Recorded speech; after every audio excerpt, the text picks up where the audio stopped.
Good morning, learners of Valenzuela City. Welcome back to another fun Arctic and artastic learning experience. I'm Sir Lester from my son elementary school, your arts live streaming teacher for today's lesson here in Valenzuela Live Mapeh Arts for grade 6. As always, before we start our lesson, I would like you to comment down your name, school, and section in the comment box for your attendance. Let me remind you again for our arts rule. Letter A, avoid multitasking. Stay focused on the discussion for you to be able to hear every detail that I'm going to discuss. Letter R, react accordingly. Do not send stickers or comments that are not necessary to our discussion. Remember that your teacher and even moderator, as well as other grade 6 pupils, are watching and reading your comments. Letter T, take some important notes too. And last, letter S, sit comfortably while watching the episode today. It is just an hour to watch the live, so please give time to learn at this moment. I hope everyone is guided by the arts rule for us to maintain order during our FB Live class. Attention! For today's discussion, we will focus on this Mapeh Art sub-skill competencies, which are two. Number 1, review the concepts that arts processes, elements, and principles still apply with the use of technologies. Next, number 2, explain the elements and principles applied in digital art. Number 3, apply concepts on the use of the software, commands, menus, etc. And last, utilize art skills using new technologies, hardware and software in digital painting. So I believe we are now ready to start. Let us keep learning Mapeh Arts fun at home. As we start our new quarter in Mapeh Arts, we will learn about graphic arts and digital painting. But before I continue discussing digital painting, let's solve this mystery puzzle piece to unlock what's behind our lesson. Each puzzle piece has a clue for you to identify what the picture behind the puzzle is. Aren't you ready? Let's have clue number 1. If we use this in creating an artwork, errors can be easily corrected. The colors do not fade and the brushes never worn out. Clue number 2. We can work in an organized manner and mess-free environment. Do you have any idea what is our mystery picture all about? Let's proceed to clue number 3. While working on our artwork, we can save, file, and easily retrieve. Clue number 4. We can transfer or print our works of art by using this method. And last, clue number 5. We can format and easily email our work of art to the interest people, even our teachers. Now, can you answer what is the mystery art picture? Please comment now your answer. Good job! The answer is computer.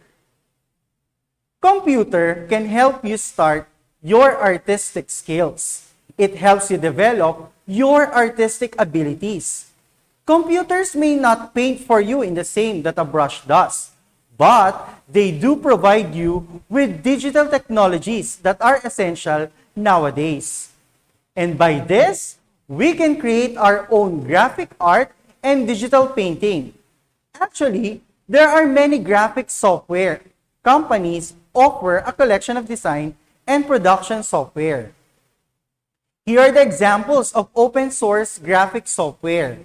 We have the GIMP or the new image manipulation program.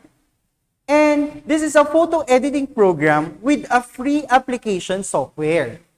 We have the Inkscape, an open source vector graphics editor, which is equivalent of Adobe Illustrator.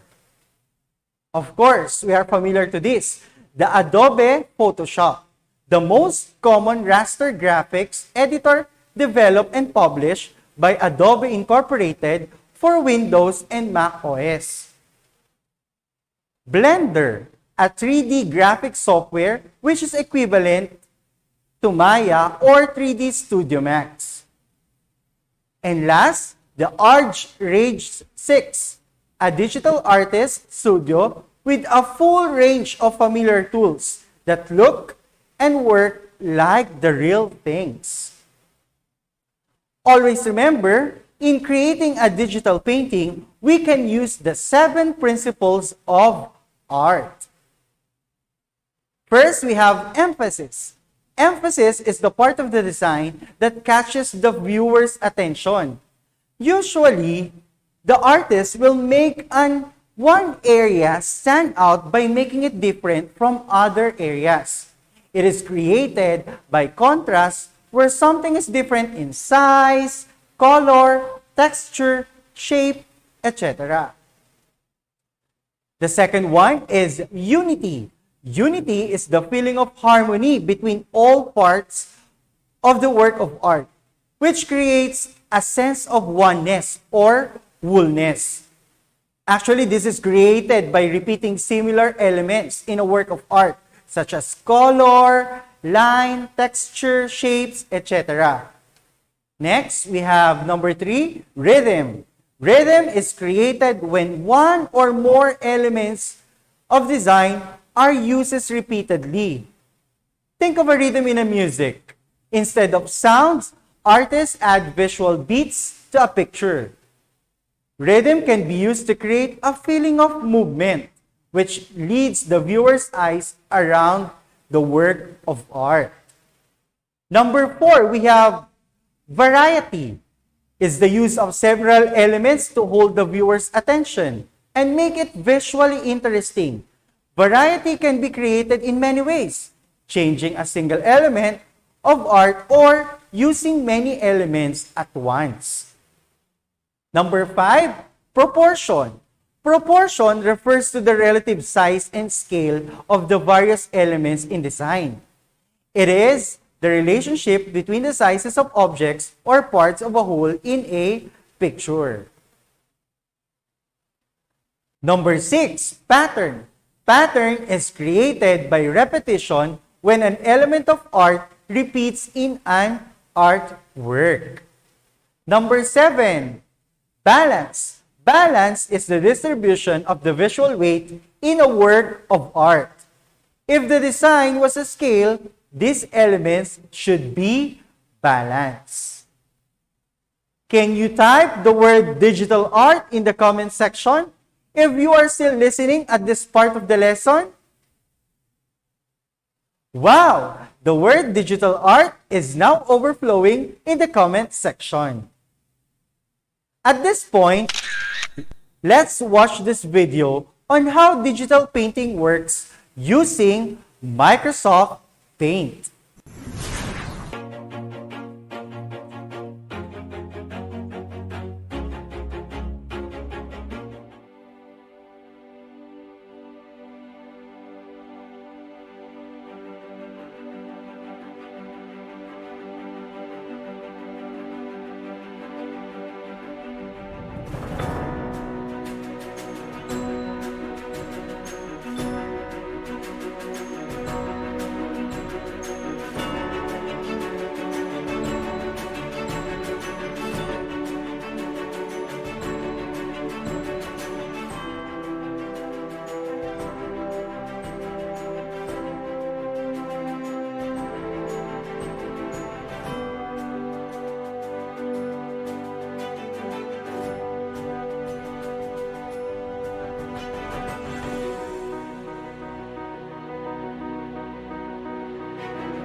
Now, can you create your own digital painting using MS Paint? Digital painting is characterized by the use of a large number of colors. Your software includes a number of tools that provide all of the colors you'll need to complete your painting. And now, here are the following primary tools used in MS Paint. First, we have the brush tool. Brush tool applies color to your work, like the way a traditional paintbrush would apply paint on a canvas or paper. The edges of the lines created when using the brush tend to be slightly softer than of the other tools, mimicking a real brush. We have the eraser tool. Eraser tool enables users to modify image file. Like using the eraser, this tool erases the parts of an image. Also, we have the paint bucket. Paint bucket tool fills or makes an area one color. You would not believe how your digital painting starts to come to life when you add color to them. Next, we have the pencil tool. This behaves much like the brush except that it has hard edges. The pencil tool options are basically the same as the brush tool. Next, we have the pen tool. This tool makes lines and can be used to create different shapes. The text or type tool displays text in a picture. We have the sponge tool. Sponge tool soaks color out of the image. Use this by dragging the tool over the section of the image you want to change. Also, we have the magnifier tool, the shapes, the select image, and the color palette. This will help you in creating a new artwork that is different to traditional techniques, such as use of watercolor, oils, crayons, and even acrylic paint. We can use a variety of software applications to edit or enhance a nice digital work of art, painting, or graphic design, such as the use of filter and effects in drawing, painting, typography, and photographic images. Actually, we can add text or other design to a drawing or a picture. Vector graphic editors are programs that create and edit vector graphic images. This type of editing software can be used for typography, logo design, the one that I discussed if you do remember, and illustrations. The use of computer system to assist in the creation, modification, analysis, or optimization of design is known as CAD. CAD stands for Computer Aided Design Software. CAD is commonly used in architecture, machine design, and fabrication. Diagramming software is a computer program that is used to generate graphical diagrams. This software is used basically for software architecture and data flows. The desktop publishing software is employed in creating posters, flyers, and any other printed media. Three-dimensional images are produced by 3D software. These assets can be used in a wide variety of applications, such as video games, animations, and films that require special visual effects. Please press the heart reaction to let us know that you are still here. Nice. At this point, let's have a game. What's the name? Can you name the following tool used in MS Paint? Type your answer in the comment box below. I'll give you 5 seconds to type your answer. Are you ready? Great. Let's have item number 1.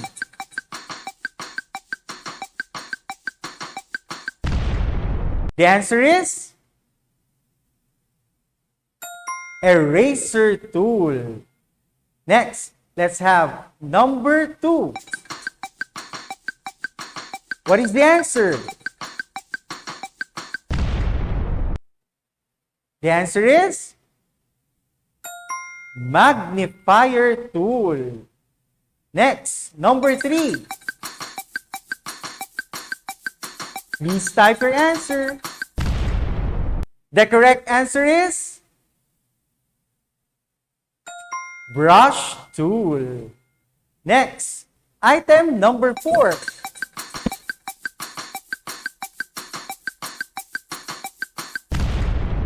The answer is, you got it right, it is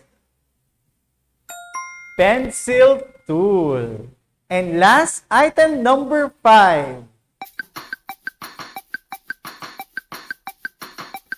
What is the answer? Very good. It is text tool or the type tool. How many of you will be able to answer all the questions correctly? Can you type your scores? Wow! Fantastic! Most of you correctly answered the questions. Congratulations on completing today's lesson. Thank you for your active participation. However, there are few points that I'd like you to remember. The process of painting on a tablet and creating artwork digitally on a computer is known as digital painting. Always remember, in creating a digital painting, we can use the principle of art that includes emphasis, unity, rhythm, variety, proportion, pattern, and balance. We can create an excellent digital work of art with the software Microsoft Paint by using different tools or ribbons such as the brush, the eraser, the paint bucket, the pencil, the pen, the text or the type tool, sponge, magnifier, shapes, select image, and the color palette. Also, there are different software applications that can be used for editing, enhancing, diagramming, and even making our digital art more realistic. Bonjour, legends. For our final activity, I'd like you to get a pen and paper. And after reading all the questions, type the letters in the comment section to identify the correct answer. Are you all set? Great. Directions. Read each sentence carefully. Identify the correct answer by typing the letter on the comment section.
You may comment now your answer for items 1 to 5.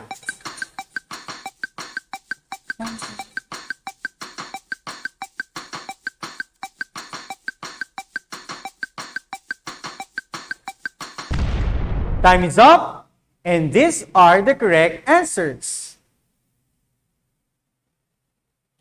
Good job!